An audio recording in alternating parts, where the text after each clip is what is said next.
Magandang umaga sa ating lahat. April 7, 2024. Ito po ang salita ng ating Panginoong Diyos na pagkain ng ating kaluluwa, kuha sa Juan 20:19 hanggang 31. Nagpakita si Jesus sa kaniyang mga alagad.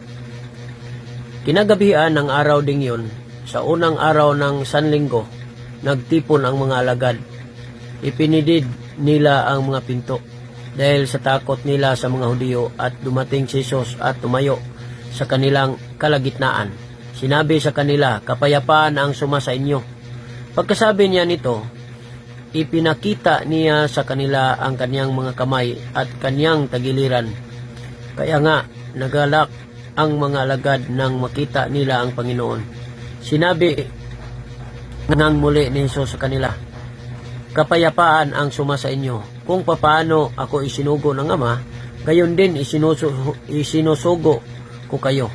Pagkasabi niya nito, hiningahan niya sila at sinabi sa kanila, "Tanggapin ninyo ang banal na Espiritu.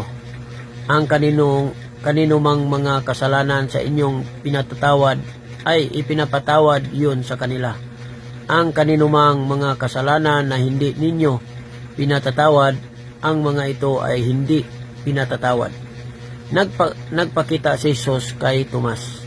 Si Tomas na isa sa 12 alagad ay tinatawag na kambal. Hindi nila sila kasama nang dumating si Jesus. Sinabi nga ng ibang mga alagad sa kanya, "Nakita namin ang Panginoon."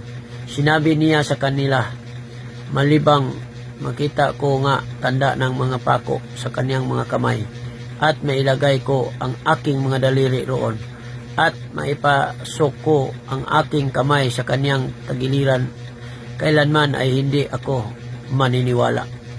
Pagkalipas ang 8 araw, ang mga alagad ay nasa loob muli ng bahay at kasama nila si Tomas. Kahit na nakapinid ang mga pinto, dumating si Jesus at tumayo sa gitna nila at sinabi niya, "Kapayapaan ang suma sa inyo."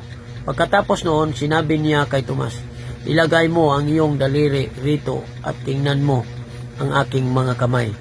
Labot mo ang iyong kamay rito at ipasok sa aking tagiliran. Huwag ka nang mag-alinlangan, kundi sumampalataya ka." Sumagot si Tomas at sinabi sa kanya, "Aking Panginoon at aking Diyos." Sinabi ni Jesus sa kanya, "Tomas, sumampalataya ka dahil nakita mo ako.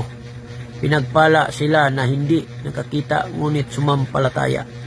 Marami pang ibang mga tanda ang ginawa ni Jesus sa harapan ng kaniyang mga alagad. Ang mga ito ay hindi nasusulat sa aklat na ito, ngunit ang mga ito ay sinulat upang kayo'y ay sumampalataya na si Jesus ang Mesiyas, ang anak ng Diyos, at ang mga ito ay sinulat upang pagkatapos ninyong sumampalataya ay magkakaroon kayo ng buhay sa pamamagitan ng kanyang pangalan. Ito po ang salita ng Diyos. Don't forget to share and like my post. Salamat. God bless us all.